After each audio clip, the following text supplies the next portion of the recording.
እንዴት ናችሁልን? እንደተለመደው በሌላ በገራሚ ድራማ ተመልሰናል። ቪዲዮዎቻችን ሲደርሷችሁም ላይክ በማድረግ አበረታቱን እያለን ይህንን ቆንጆ ፊልምም ጋብዝናችሁ።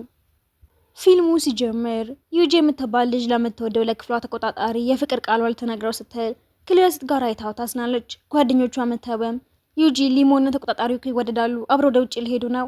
አይደለም እንደዚህ አይነት ምንም ነገር የለም። ከመሄዳቸው በፊትም ልጅቷ ለዩጂ የጽጌረዳ አበባ ሰጥታት አይዞሽ አንቺን በቅርቡ እውነተኛ ፍቅርሽን ታገኛለሽ ስትላት ሐዘኗ ለመቀነስ ወይን ከነጠርሙሱ መጠጣት ትጀምራለች። የባህር ዳርቻ ላይ የቆመው ጃንን ስታየውም እየተወላገደች ትሄድና አንተ ጨካኝ ለምን ጥለኸኝ ትሄዳለህ በማለት የምትወደው ልጅ መስሏት የፍቅር ቃሏን ትነግረዋለች። ልጁ ግን ይቅርታ የተሳሳተ ሰው ጋር ነው የመጣሽው እኔን አታውቅኝም ብሎ ሊል ሲለም እጁን ይዛው የትም አትሄድም ልትወርቅ ስትልም ልጁ ይዛትና ይቀራረባሉ።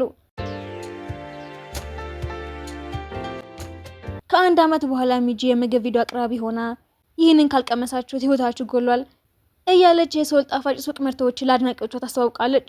የሱቁ ባለቤትም ቆንጆ ልጅ እንደሆነ እናያለን።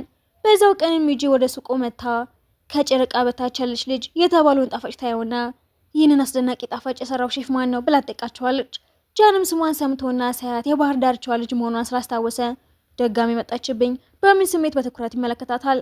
እሷ ደግሞ ጣፋጩን ስለወደደችው ስለሱ ጽሑፍ መጻፍ ጀምራለች። ጃን መጥቶ ፊቷ ሲቀመጥም የዚህ ጣፋጭ ምግብ ምስጢራዊ ቅመም ምንድነው ንገረኝና ብሎጌ ላይ ልጻፈው ብላ ትጠይቀዋለች። እሷ ስለሱ ምንም እንዳላስታወሰች ሲረዳም ሚስጥር እኮ ሚስጥር የሚባለው ስለማይነገር ነው ብሎ ምንም ሳይነግራት ጥሏት ይሄዳል። ዩጂ እስከ ማታ ቆይታ ድጋሚ እባክህ አንድ ደቂቃ ብቻ እናውራ የመጣሽው ተጣፋጩ ቃለ መጠይቅ ለማድረግ ብቻ ነው ወይስ ሌላ ጉዳይ ያለሽ ስለ ምግቡ ብቻ ነው በተለውም ጃን ምንም ነገር ለመናገር ፈቃደኛ ባለመሆኑ ልትወጣ ስትል ጣፋጭህ 100 ቢሆንም ለባህሪ ግን 0 ማርክ ሰጥቻለሁ ብላ ጥላው ትሄዳለች። በዛው ምሽትም ጃን ዩጂ ሰጠችውን ጽጌረዳ አሁንም እንዳስቀመጠው እንረዳለን። የዛን ቀንም እንድታርፍ ሆቴል ውስጥ ጥሏት ትሄድ መቆለፊያውን ይዛው ትቶት ነበር። በሌላ በኩል መስዋ ልጅ ከወለደች እህቷ ጋር በስልክ እያወራች እህቷም የዛን ኩሮ ሼፍ ቃለ መጠይቅ በምንም አይነት መንገድ ማግኘት አለብሽ አለበለዚያ ብሎግሽ ይዘጋል ስላለቻት በማግስቱ ዩጂ ጃንን በየቦታው ትከታተለዋለች። ወደ ቤቱ ልትገባ ስትልም ውጭ የቆመው ዘበኛ የት ነው የምትሄጂው አትገቢም ብሎ ቢከለክላትም እሱ ግን አይተዋት ለቀቃት ትግባ በማለት እንድትገባ ይፈቅድላታል።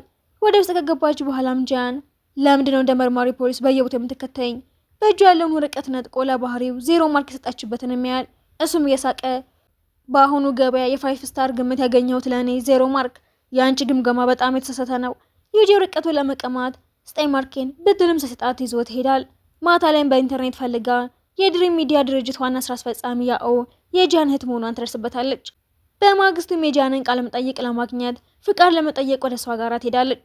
የኔም ብሎግ ብዙ ሰዎች ያነቡታል ከወንድምሽ ጋር ቃለ መጠይቅ ካደረግን ለድርጅታችሁ ትልቅ ማስታወቂያ ነው ስትላት ያው በሀሳቡ ተስማምታ ፍቃድ ብትሰጣትም ከመሄዷ በፊት ግን አንድ ነገር አስታውሺ ከወንድሜ ርቀሽ ተቀመጪ በጭራሽ እንዳትቀርቢው ብላ ታስጠነቅቃታለች።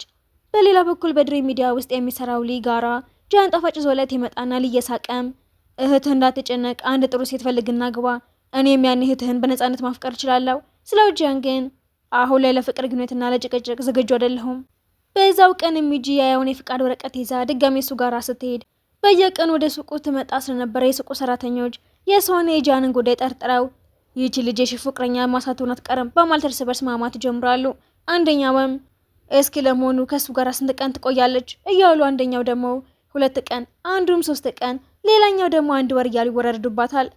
ዩጂም ጥያቄዎቹ አልታሽጎደጉድበት ብትሞክርም ጃን አልመለስ ይላትም እኔ እኮ በሺዎች የሚቆጠሩ ተከታዮች አሉ ቃለ መጠይቅህን ብትሰጠኝ ሱቅ ከዚህ በላይ ታውቂ ይሆናል ስትለው ስልኩን አውጥቶ የኔ ተከታዮች በማለት የሱን 1 ሚሊዮን ተከታይ ቁጥር ያሳያትና ደንግጣ ያ ምንም አልተደለም እኔም በቅርቡ በሚሊዮን የሚቆጠሩትን አገኛለሁ ደጋግማ ስታስጨንቀውም ጃን በመጨረሻ አንድ ቀን አንዲት ሴት የጽጌረዳ አበባ ይዛ ወደ እኔ መጣች። ደህና ስላልነበረችም እኔን የምትወደው ልጅ አድርጋ የፍቅር ቃሏን ነገረችኝ።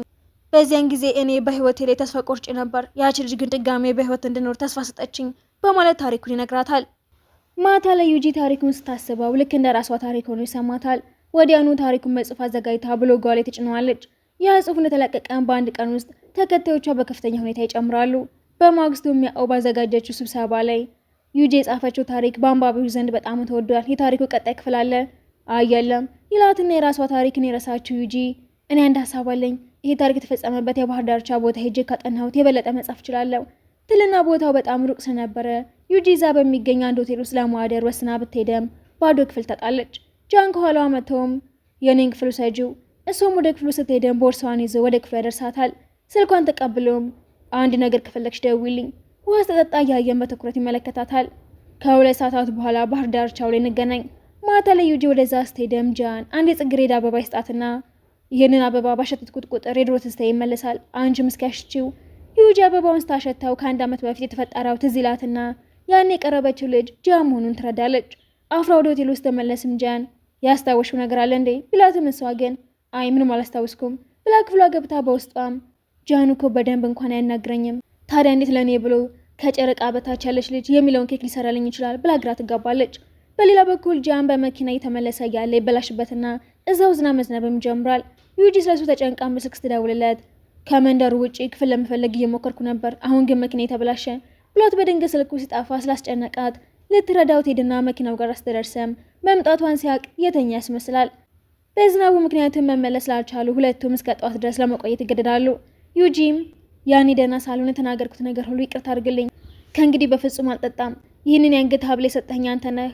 አዎ ብሏት እንተኛ ይነግራትና ከተኛች በኋላ በትኩረት የተመለከታት እንዳይበርዳት ብሎ ደግሞ ኮቱን ያለብሳታል። በማግስቱ ስትነሳም ታጣውና ስትወጣ በሞተር ሳይክል ጀርባ ላይ ተቀምጦ ከሩቅ ሲመጣ ታዩና ትስቅበታለች። ከዛም እሱ አንድ ነገር ይስጣትና ሰውየውም ጃን ለምን ያንን መብላት እንዳልፈለገ አሁን ገባኝ፣ ለካ ለፍቅረኛው ልስጣት ፈልጎ ነው ይላቸውና ሲሄድም እሷ ደስ ብሏት ይህንን ታሪክ ላየው እንዴት ብለን የምንነግራት፣ ይሄን ነገር በእኛ መካከል ነው መቅረት ያለበት ይላትና ወደ ቤት የተመለሰችም ከ1 ዓመት በፊት የሰጣትን የአንገት ሀብል እያየችው ታሪኳን ድጋሜ መጻፍ ትጀምራለች። በማግስቱም እህቱ ያው አግኝታት የታሪክሽ መጨረሻ ደስ የሚል በመሆኑ በብዙ ሰዎች ተወዷል፣ ስለዚህ የሽቶ ስፖንሰርም አግኝተናል።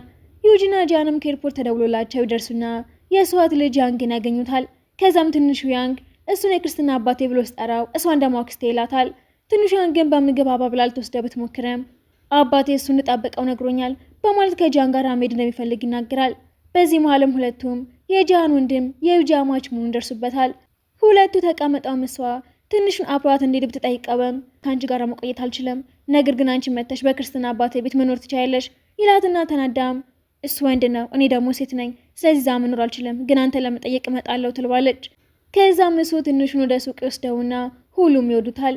እዛም ጣፋጭ እየሰራለት ትንሹ ደግሞ ስለ ዩጂ እየነገረውና ጥፋት እያጠፋም ይውላል። ዩጂ እዛ ስትደርስም ትንሹ በውሃ የተጫወተ ስለነበረ ጉንፋን ሊይዘው ስለሚችል በውሃ እንዲጫወታ ትፈቅድለት ብላ ልብሱ ልትቀይርለት ይዛው ትገባለች። ሊመቶም እሷን በማየቱ ሲገረም እሱ ግን ዩጂ የያንግ አክስት ስለሆነች ነው እዚህ የተገኘችው ሲለውም ጃን ከአንቺ ውጪ ማንኛውንም ሴት ወደ ቤቱ አስገብቶ ካያውቅም ነበር። ከዛም ሲወጣም ላይ ደውሎ ወንድምሽ ቤት ውስጥ ከአንዲት ሴት ጋር ነው ያለው ብሎ ቢያቃጥረም እሷ ግን ስራ ስለበዛባት ትኩረት ሳትሰጠው ትቀራለች። ቤት ውስጥ ያንግ እንደራበው ይናገርና የእንቁላል ጥብስ ሰርታ ታመጣልታለች። ነገር ግን ወዲያውኑ ያመሆነ ወደ ሆስፒታል ይዛበት ሄደው እሷ ብትጨነቅም ሐኪሙ ግን ቀለል ያለ ጉንፋን ስለያዘው ነው በቅርቡ ይሻለዋል ይላቸዋል። ጃንም የታመመው ያንግን እያየ ሶስቱም አንድ ላይ እንዲኖሩ ሲነግራት ብትገረምም ያንግን በጋራ ለመንከባከብ ብቻ እንደሆነ ያስረዳታል። እሷም እምቢ ብላ ብትደርቅም የትንሹ ያንግን መታመም አይታ ግን አብሮ በጃን ቤት ለመኖር ትስማማለች። ከዚህ በኋላም ጃንና ያንግ እሷ የምትመጣበትን ሰዓት በጉጉት ይጠባበቃሉ። ዩጂ ቦርሷን ይዛ ስትመጣም ጃን በፍጥነት ሮጦ በሩን ከፍቶላት በደስታ እየተነጠዘ ፊቱ ደግሞ እንዳይታይ ይደብቃታል። እሷም ወደ ውስጥ ከገባች በኋላ ጃን የትኛው ክፍል የማን እንደሆነ እያሳየ ቤቱን ያስረዳታል። በዚህ መሀልም ትንሹ ሁለቱን እርስ በርስ በጣም እንዲቀራረቡ ያደርጋቸዋል። ጃን ሲሄድም ቤቱ ይደብራቸውና በብዙ መጫወቻዎች ይሞሉታል። በተመሳሳይ ሰዓትም ሊና ያኦ አንድ ላይ ራት እየበሉ ያኦም ስለ ጂአንና ስለ ዩጂ ምን እያለ እንደነበረ ሊንን ጠይቀውና ዩጂ የመጣችው ያንግን ለመንከባከብ ብቻ አይመስለኝም፣ ምናልባት እንደ አንድ ቤተሰብ አብሮ መኖር ይፈልጉ ይሆናል። አሁን ስለ ወንድምሽ መጨነቅሽን አቁመሽ ስለ ራስሽ የፍቅር ህይወትና ስለ እኔ ማሰብ አለብሽ በማለት ወደ ሰው በጣም ይጠጋል። በሱቅ ውስጥም ጃን አዲስ ጣፋጭ ምግብ አዘጋጅቶ ቶሎ ወደ ቤቱ ሲሄድም ሰራተኞቹ አለቃቸው አዲስ ነገር እንደተፈጠረበት ያወራሉ። ጃን ቤት ሲደርስም ሁለቱም ሙሉ በሙሉ ቤቱ እንደቀየሩ ታይቶ ግራ ይገባውና እሷም ምን ነው ነገሩ አልተመቸም? አይ እንደዛ ሳይሆን ዝም ብዬ ለዚህ ሁሉ ነገር አዲስ ስለሆንኩኝ ነው። ያመጣውን ጣፋጭነት ቀምሰጣትና ቀምሳውም ይህንን ስበላ ልክ ሁለት ሰዎች ከብዙ ጊዜ በኋላ መለያየት በድጋሚ ተገናኙ ያህል ይሰማኛል ትለውና ለጣፋጩ ስምም ያወጡለታል። እና ያው ደግሞ አንድ ላይ ሆነው ቆንጆ ጊዜን ያሳልፋሉ። ቤት ውስጥ ዩጂ ያንን የጽጌረዳ አበባ እያየች ጃን በእውነት ይወደኛል ብላ ታስባለች። በሌላ በኩልም ጃን ትንሹን እያጠበ በውሃ መጫወት ጀምራሉ። ከዛም ትንሹም እያስቸገረኝ ነው ብሎ እሷን ይጠራትና መታም አንተ እኮ ትልቅ ሰው ነህ እሱ ደግሞ ህፃን ልጅ ነው ብላ ትቆጣዋለች። ከዛም ትንሹን አንስታ ጃንን መታጠቢያ ቤቱ እንዳይጸዳ ታዘውና ወደ ክፍሏ ከተመለሰች በኋላም ድጋሚ ስለሱ ማሰብ ትጀምራለች። ማታ ላይም ጂያን እዛው እየሰራች መተኛቷን አይቶ ብርድ ልብስ ያለብሳትና ያንን የጽጌረዳ አበባ እያየ ወደ ክፍሉ ሄዳል። በማግስቱ ጠዋትም ዩጂ ወደ ጂያንም የውል ስምምነት ወረቀት ይዛ በመምጣት ያለ ፍቃድ ማንም ወደ ክፍሏ መግባት እንደማይችል ተናግረዋለች። እሱም ያንግን ወደ ውጪ ይዘሽ በምትወጪበት ጊዜ ሁሉ አስቀድመሽ ለኔ ማሳወቅ ይኖርብሻል የሚል ህግም ይጨምራል። ሁለቱም ተስማምተው በአንድነት ፎቶ ይነሳሉ። ከዚህ በኋላም ሊ ያውን ከመሄዷ በፊት እንድትሰማው ቢጠይቃትም ያው ግን ትናንት ማታ የተፈጠረው ነገር ማንኛውንም ነገር እንደሚቀይር እንዳታስብ ብላ ጥላው ትሄዳለች። ሊ ግን ከእሷ ጋር ለመሆን ከወሰንኩኝ እስከ መጨረሻው እጸናለሁ። በሌላ በኩል ጂያን በካሜራ እሷን ሲከታተል በቀጥታ ወደ ካሜራው አስቂኝ የፊት ገጽታ አስታሳየው አይቶ ይደነግጣል። ስራ ላይ መያዙን ያየው ሰራተኛውም አለቃ ከማን ጋር ነው የምታወራው ሲለው ተናዶ ሂድና የኛው አዲስ የጣፋጭ ሱቅ መሸጫ መቼ እንደሚከፈት አጣራ በማለት ያዘዋል።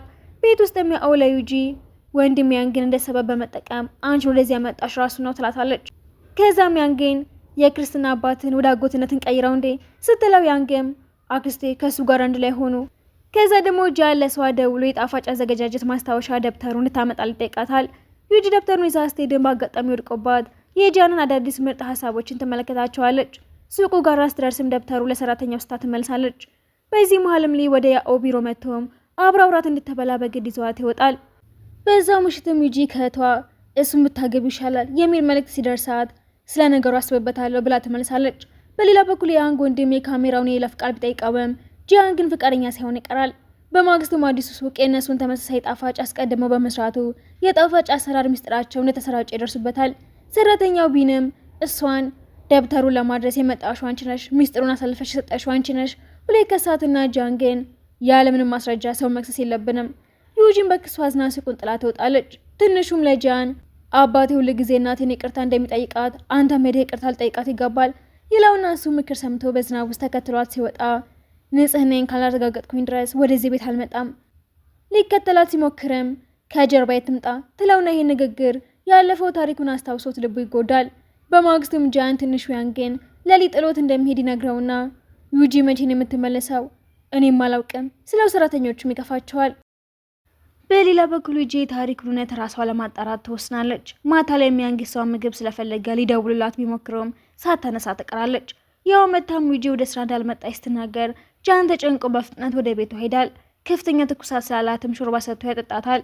ከዛ በህልም ዓለም ውስጥ ሆናም ትንሽ ቆንጆና ተወዳጅ ደሞን መሞከር አለብህ፣ ምክንያቱም ቆንጆ ካልሆንክ ማንም አይወድህም፣ እድሜ ልክህን ብቻህን ትቀራለህ ትለዋለች። ከ1 ዓመት በፊት ቀርቤያለሁ፣ ታዲያ አሁን በዚህ በታመምኩበት ሁኔታ ሆኜ እንኳን ልነካህ አልችልም ትልና በድንገትም ጂያን ከፊቷ መኖር ስታይ ደንግጣ እዚህም ያርክ ነው ዛሬ ባልመጣ ኖሮ እኮ ትሞች ነበር። ከዛም ከአድናቂዎቿ የተላኩላትን ደብዳቤዎች አንብቦ ደስ ይለዋል። ቤቷንም ያጸዳላታል።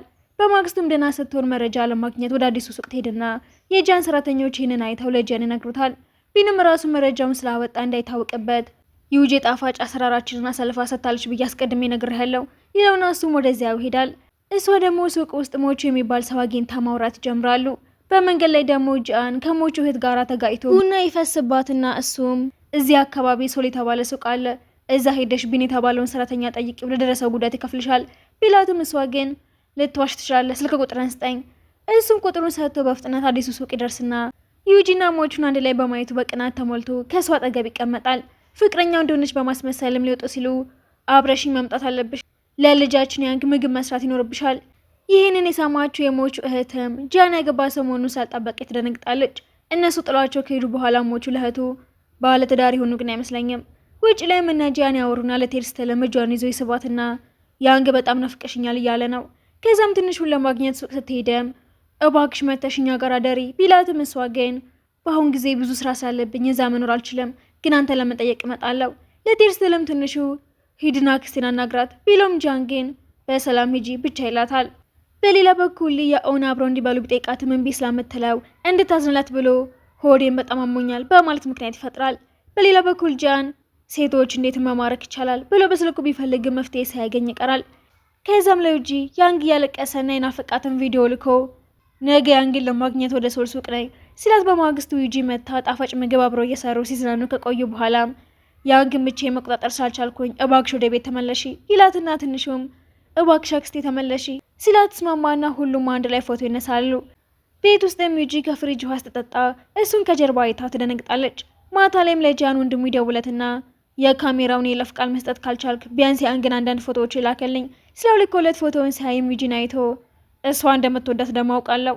በማግስቱ ዩጂ እኔና ያንግ ወደ ውጭ ልንወጣ ነው፣ በስምምነታችን መሰረት የት እንደምትሄዱ አስቀድመሽ ልትነግርኝ ይገባል ይላትና ትንሹ ያንግም ወደ አዲሱ ስዊት ሱቅ ይሄድን ነው ሲል እሷም ከሞቹ ጋር ስብሰባ አለኝ፣ እኔ የቪዲዮ ብሎገር በመሆኔ ወደዛ መሄድ የተለመደ ነው። በሌላ በኩል የሞቹ እህት ጂያንን አግኝታ ልታዋራ ብትሞክርም ምንም ሳይመልስላት ይተዋታል። ዩጂም ለሞቹ እዚህ የመጣሁት ስዊት ሱቅ ከሶል ጣፋጭ ሱቅ ውስጥ ስለኮረጀው ምርት ለመጠየቅ ነው። አዘገጃጀቱ በድርጅቱ የተሰጠን እንጂ የጂያንን ምርት ኮርጀን አይደለም ቢላትም ጣፋጩን ቀምሳ ግን ነገሩ አጋጣሚ አይደለም፣ ጣዕሙ ሙሉ በሙሉ ተመሳሳይ ነው ትለዋለች። በመሀልም ትንሽ ወድቆ የጎዳነው ወደ ሆስፒታል ይወስዱታል። ጂያን ሲሰማም ደንግጦ የመጣና ዶክተሩ እሷንና ሞቹን እንደ ወላጆቹ እያሰበ ሲያወራ በቅናት ይናደዳል። ጂያን መኪና ውስጥ ሞቹን በቅናት ለማናደድ ለእሷ ቀበቶ ያስርላታል። ጂያን በቅታ ወደ ቤት ሄዶም በድንገት ጠጋትም ከቲቪው የህፃን ልጅ ደቅሶ ይሰሙና ትንሽ ነቃ መስሏት ገፍትራው ትገባለች። በነጋታው ጠዋትም ዩጂ ስለ ትናንትናው ምሽት ልታዋራ ብትሞክርም እሱ ግን ምንም እንዳልተፈጠረ ሲሆን የማስታወሻ ደብተርህን ለቢን ሰጥቼዋለሁ ከሱ ተቀበል ብላው ትሄዳለች። ሱቅ ውስጥም ቢን አዲስ ጣፋጭ ምርት ሊጀመር በመሆኑ ደንበኞቹ ወደኛ ሱቅ መምጣት አቁመዋል የሚል አዲስ መረጃ ሰምቶ ሳይደናገጥ የስራ ፍጥነታችንን መጨመር አለብን፣ ውድድር ጥሩ ነገር ነው። ጂያንም ደብተሬን አንብበዋል እንዴ? አይ አላነበብኩትም ብሎ ከካደ በኋላም አንብቤዋለሁ ግን አታስብ፣ ለማንም አልናገርም። ምግቡን ግን ሰርቼ ለፍቅረኛ ይስጠቻታለሁ። ማስታወሻውን ፍቅረኛው እንደነበበችውና የምግብ አሰራሩን ሚስጥር እንደሰረቃቸው አስታውሶ ይህን ያደረገችውን ፍቅረኛው መሆኗን ለጂያን ይናገርና እኔ ራሴ ፈታዋለሁ። እሱ ወደ ቤት ሲመለስ ዩጂ አይታው ቦታ ትቀይራለች። ወደ እሷ ሲመጣ ደግሞ በፍጥነት ወደ ክፍሏ ትገባለች። ዩጂ ማማካሪ ነው ብላ ላሰበችው አንድ ወንድ ሴትን ሲጠጋት ምን ማለት ነው ብላ ትልክና አማካሪዋም እሷ ሳታውቅ ጂያን ስለነበረ እሱ የጣፋጭ ባለሙያ በመሆኑ ይወድሻል ማለት ነው ብሎ ይመልስላታል። እሱ እኮ ለእኔ በጭራሽ አይስቅም ስላለችው ጂያን መሳቅ ለማመድና በነጋታው ያለምንም ምክንያት ይስቃል። እሷም መሳቅ አታውቅበትም ስለዚህ አታድርገው ብላ ወደ ኩሽና ስትገባ ይከተላታል። እሷም አንድ ልጅ በአባትና በእናቱ መሃል ቢመርጥ ማንን ይመርጣል ስትለው የድሮ እናቱ ትዝ ስላምትለው በትንሹ ፊት እንደዚህ አይነት ነገር አታውሪ ይጨነቃል። ዩጂ ድጋሚ መልእክት ትልክለትም የጂያን ስልክ ይጮሃል። ዩጂ በድንጋጤ አማካሪ ብላ ያሳበችውም እሱ መሆኑን ስታውቅ እሱ ያይ ነበር ማለት ነው በማለት ትሰቅቃለች። ከዛም እንደሚወዳት በማወቋ ብትደሰትም ከሱ ፊት ያደረገቻቸው ነገሮች እያሰበች ትበሳጫለች። ቢን ወደ ጂያን መጥቶም በእኔ ምክንያት ትልቅ ኪሳራ ስለደረሰ ስራ ለቃለሁ። ፍቅረኛ ያሰራሩ ለገንዘብ ስትል ለአዲሱ ስዊት ሱቅ ሸጠዋለች። አሁን ከሷ ጋር ተለያይተናል። አይ ስራ መልቀቅ ያስፈልግህም፣ ዩጂን ግን ይቅርታ መጠየቅ አለብህ ይለውና ይስማማል። ማታ ላይ ሶስቱም እራት እየበሉ ዩጂ ለየት ያለ ባህሪን ታሳያለች። ከራት በኋላ ዕቃ ለማጠብና ልብስ ለመሰብሰብ ሲጣሉ ሁለቱም ተያይዘው ሶፋ ላይ ይወድቃሉ። በዛው ሰዓትም ያውና ሊመታው ለትንሹን አይን ሸፍኖ እነሱም ደንግጠው በፍጥነት ይነሳሉ። ለውልደትም የወንድሟን ሀሳብ ቢጠይቅም ስራ ስለሚበዛበት ምንም ሀሳብ የለኝም። በሱቅ ውስጥም ጂያን አዲስ ጣፋጭ አስተዋውቆ ሰዎች ስለወደዱት ደንበኞች ይመለሳሉ። ቤት ሲመለስም እሷን ተኝታ አግኝቷት ላፕቶፑን ሲፈትሽ ስለ ተፎካካሪው ጽፍ የጻፈችውን ጽፍ ያነባዋል። ከዛም ጂያን ቀድመ ስለ ጻፍሽ ወደ ሱቅ መምጣት አያስፈልግሽም ብሎት በሄደም እሷ ግን ሄዳ ቢን ይቅርታ ጠይቋት ይቅርም ትለዋለች። ጣፋጩን ቀምሳን በጣም ወዳው የምግቡን ትርጉም ስጠይቀውም ምንም ታሪክ የለውም ቢላቱን በስተመጨረሻ ፍቅር ጣፋጭም አንዳንዴ ደግሞ መራራም እንደሆነ ለመግለጽ እንደሰራው ይነግራታል። እሷን በሞቹ ምክንያት እየቀና መሆኑን ትረዳለች። ዩጂ በራት ግብዣው ላይም ከጓደኞቿ ጋር ተገናኝታ ሞቹ ፍቅሩን ገልጾላት እሷ ግን በግልጽ እንደማትወደው ታሳየዋለች። እሱም ለጂያን ደውሎ እንዲወስዳት ነግሮትም ቦርሷን ከሞቹ ቃመቶ እኔ በተሻለ ሁኔታ ጠብቃታለሁ ይለዋል። በሌላ በኩል ሊላየው ሰርፕራይዝ አዘጋጅቶ የፍቅር ጓደኛዬ ትሆኛለሽ አዎ ብላ ትስማማለች። ከዛም ጂያን ዩጂን አቅፎ እየወሰዳት ራሱኑ እኔ እኮ ጂያን እንደሚወደኝ አውቃለሁ አንቺስ ጂያንን ትወጂዋለሽ ብላትን መልስ ሰጠው ትተኛለች። በነጋታውን በሱ ፊት ለማስመሰል ስትሞክር እሱና ትንሹ ሲያዋት ደንግጣ ወደ ክፍሏ ትሮጣለች። በሌላ ጊዜም ወደ ገበያ መሄድ አለብን ብሎ ወስዷትም ገበያ ውስጥ አንድ ሴት ታናግረው ትንሹም እማዬ መጣች ብሎ ዩጂን ሲያሳይ ልጅቷ ጥላቸው ትሄዳለች። የትንሹ ወላጆች ደግሞ ልጃቸውን ሊወስዱ እንደሆነ መልእክት ሲልኩ አዝና አዲስ ጣፋጭ አሰራር እንዲያስተምራት ጠይቀው እሱም ይስማማና ሲያስተምራት ሰራተኞቹ በድብቅ ያዩዋቸዋል። እሷም ቢንን ጂያን ግን ምን አይነት ሴት ነው የሚወደው ስትለው ቢንም እሷ አንቺን እንዲሁ እንዳለሽ ነው የሚወድሽ ስላታፍራለች። ሊም ጂያንን ስሜትን በፍጥነት ንገራት ብሎ መክሮትም ሊና ያኦ የሻማ መብራት ሰጡታል። ከዛም ቤት ውስጥ ሻማ አብርቶ እሷ ስትመጣ የእንስሳት ፊልም ከፍትና ዩጂ ታዝናለች። ትንሹን በህልሙ አልቅሶ ሲነቃ ዩጂ ስታጻናው ቤተሰቦች አይፈልጉኝም ሲል ጂያን የልጅነት ትዝታው መጥቶበት ደንግጦ ክፍሉን ጥሎ ይወጣል። ከዛ በኋላ ግን እሷ ወላጆቹ ታርቀዋል፣ መተው ይወስዱታል፣ ከዚህ በኋላ ብቻውን አይሆንም ስትለው ትንሹ ቤተሰቡ ጋር ሊሆን ስለሆነ ደስ ይለዋል። በነጋታውም ትንሹ ያንግ እኔ ሌል ስለሆነ ብቸኝነት እንዳይሰማ ፈርቻለሁ፣ ዩጂ እኮ ፍቅረኛ ብትሆን ደስ ይላታል ብሎት ወደ እሷ ጋር ደግሞ ሄደው ከ2 ቀን በፊት እኮ ፍቅረኛ ብትሆን ሲል ነበረ፣ ደግሞ መዝናኛ ቦታ ወስዳታለሁም ብሏል ስላት ደስ ይላታል። ከዛ ደግሞ ወደሱ ተመልሶም እሷ እኮ ከአንተ ጋር መዝናኛ ቦታ ሄዳለሁ እያለች ነው። ጃን ገርሞትም የምርህ ነው የታለች አንተ የፈለግከው ቦታ ይሁን ያለችው ብሎ ለሁለቱም የውሸት እቅድ ያወጣል። ጃን ቀስቱር ወራ ላይ አስተምሯት ቢሞክርም ትቀልድበታለች። ከዛም ጥሩ ቦታ ይሆናል ብሎ ባህር ዳርቻ ላይ ወስዷት አንጎራጉሮላት ራት ላይ መብራት ሲጠፋና መደናገጥ ሲጀምርም እሷ ፍላሽ አብርታ የምትነግረኝ ነገር ካለህ ንገረኝ ስትለው እሱ ግን አዳዲስ ሙያዎችን አስተምርሻለሁ ይላትና እሷ እንደሚወደኝ ይነግረኛል ብላ ጣበቃ ስለነበረ ተናዳ ትወጣለች። ስራዋንም ለእናቷ ሳትነግራት ትቀራለች። ጃን የሪደሮችን መልእክት አይቶም የዩጂን ስሜት ይረዳል። በሌላ በኩል ዩጂ ልብሶቿን አሽጋ የምቆይበት ምክንያት የለም ስትል ጃን እንድትቆይ ለምናታል። በዚህ ምክንያትም ትኩረት አጥቶ ጣፋጩ ይበላሻል። ስሜቱን ለመግለጽ ቢሞክርም ሳይሳካለት ይቀራል። እሷም ማስታወሻውን አንብባ ስቃዩን ትረዳለች። ወደቱ ጋራ ትሄድና ይህነት ይወደኛል እንዴ? አዎ ብላ ትነግራትና ሊና እህቱም ስለ ጃን የጭንቀት በሽታ ለዩጂ ሲነግሯት አዝና ራሷን ትወቅሳለች። እሱም ማስተሩን ያማከረ ህይወት ግን ምን ማለት ነው? ለአንተ የመኖር ዓላማ ምንድን ነው? ለእህቴ ደስታና ለምወዳት ልጅ ሲል ማስተሩም ፍቅርህን ግልጽ አድርገህ ንገራት። ጃን ግን የጭንቀት በሽታ ህይወቷን ያበላሻል ብዬ እፈራለሁ። ከፍቅር አትሸሽ፣ እውነተኛ ፍቅር ጊዜው ከመርፈዱ በፊት መገለጽ አለበት። ከዛም መድኃኒቱ እንዲቀንሱለት ሐኪሙን ጠይቃል። ዩጂን ሲያገኛትም እሷ እወድሃለሁ ስትለው እሱም ፍቅሩን ይገልጽላትና በደስታ ይተቃቀፋሉ። ወላጆቿ በድንገት መጥተው ግን ዩጂ ጃን ፍቅረኛዬ ነው ስትል አባቷ ይቆጣና አታስቡ፣ ምንም የተፈጠረ ነገር የለም ብላ ተሳምናቸዋለች። ሊም ፍቅረኛው የሆነችው የጃን እህት የፍቅር ግንኙነት ከጀመረች ጃን ብቻውን ይሆናል ብላ አብራው መሆን እንደማትችል ስለነገረችው ተናደ ወንድምየው ጋር ሄድና ሲያገኘው በቡጤ ይመታዋል። ጃን ፊቱ ተጎድቶም ወደቱ ጋር ሄድና ከፍቅረኛሽ ጋር ተለያየሽ እንዴ? አዎ ለእኔ ብለሽ ደስታሽን መስዋዕት አታርጊ፣ ህይወትሽ ኑሪ ብሏት ወደ ቤት ሲመለስ ዩጂ ቁስሉን አይታ መድኃኒት ልታመጣ ስትሄድም ይዟት ክፍሉ እንድትቆይ ይጠይቃታል። በነጋታም ከክፍሉ ውስጥ ወጣ ወላጆቿ አይተዋት ሲደነግጡ እንደምታስቡት አይደለም፣ ምንም አልተፈጠረም፣ ስለመሸ ነው እዚያ የቆየሁት ብትልም አባቷ ተናዶ ይቆጣታል። በሌላ በኩል ፍቅረኛው አብረው ለመሆን ስትስማማች ጃንን ስለመታው ይቅርታ ይጠይቀዋል። ዩጂን በስልክ ጃንን ስታናግረው ከክፍል ስወጣ ወላጆች አይተው ሌላ ነገር አስበው በጣም አፍሬያለሁ፣ አትጨነቂ፣ ሁሉንም ነገር ስመጣ አስረዳቸዋለሁ። ማታ ላይም ለወላጆቿ ስለ ስራው የደበቀቻቸውን ለመናገር ወስና ድርጅት ውስጥ አይደለም የምሰራው ብላ አሁንም ስለምትሰራው ስራ ተናግራ አባቷ ሲቆጣ ታለቅሳለች። እናቷ ግን አታልቅሺ፣ መጀመሪያ እውነቱን አውቀናል፣ ራስሽ እንድትነግሪኝ ብለን እያስመሰልን ነበር ብላ ታቅፋታለች። እነሱ ከሄዱ በኋላም ጃን አዲስ ስለሚሰራው ጣፋጭ የነገራት ቤት ልለውን ያሰብኩት ምክንያቱም ቤተሰቦችን ካገኘው በኋላ ቤት ቦታ ብቻ ለመሆኑን ተረድቻለሁ፣ ፍቅርና መተሳሰብም ያለበት ነው ስላቱ ዩጂ ጉንጩን ስማው ትሄዳለች። በሌላ በኩል ጣፋጭ ሱቅ ውስጥም ቢም በጃን ድርጅት ድጋፍ ሱቃቸው ታዋቂ የሆነ መምጣቱን ቢያበስረም አንድ ተንኮለኛ ጸሐፊ ግን ዩጂ ከአንድ ሰዓሊ ጋራ የፍቅር ግንኙነት እንዳላትና ጃንን ለገንዘብ ብቻ እንደምትጠቀመው የሚገልጽ የሐሰት ወሬ በማህበራዊ ሚዲያ ላይ ያሰራጫል። ወሬው ተዳርሶም ስለ ጃን የአእምሮ ጤና መጥፎ ወሬዎች በመናፈሳቸው በነጋታው ብዙ ሰዎች ሱቁን ይከቡታል። ጃን ያንን ከባድ ጫና መቋቋም አቅቶት ተረብሾ ወደ ባህር ዳርቻም ይሄዳል። እሱም እዛ ሆኖ እናቱ በአይኑ ፊት የሞተችበትንና ህመም የተሞላ ታሪኩን እያሰበ ሲያዝን ዩጂ ራሱን ሊጎዳ ይችላል በሚል ፍርሃት ፈልጋ አግኝታው ብቻን አይደለም ስትለው እሱ ግን ጸጥ ያለ ጊዜ ፈልጌ ነው እንጂ ራሴ ልጎዳ አልመጣሁም። በከባድ ቀናት የረዳውን ታላቁ አስተማሪውን ያስተዋውቃታል።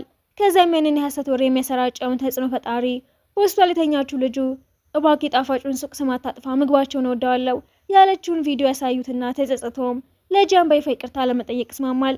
በዛው ምሽትም የዩጂ ወላጆች በቪዲዮ መልእክተም ከእንግዲህ እንደራሳችን ልጅ አድርገን የምንንከባከብ። በነጋታው ጠዋትም ዩጂ ከውጭ ያዘዘችውን የቁርስ ምግብ ታቀርብለትም እሱ ግን ወዲያውኑ አውቆባት በሚቀጥለው ጊዜ ማሸጊያውን በጥሩ ሁኔታ ደብቂው ብሏት በአንድነት ይስቃሉ። ከዚህ በኋላም ጃን ወደ ሱቁ ተመልሶ ሰራተኞቹ በደስታ ይቀበሉታል። እሱም አንድ ቪዲዮ በመቅረጽ በከባድ ጭንቀት እንዴት ይማቅቅ እንደነበረና አስተማሪውም እንዴት እንዳዳነው በግልጽ ለህዝብ ያጋራል። ከዚያም ዩጂን ወደ ባህር ዳርቻ ወስዶ በሚያምር ሁኔታም መጋባት ያለብን ሰዓት አይመስልሽም ብሏት እሷን በደስታ ስትስማማ እያሳየን ፊልሙ ይጠናቀቃል።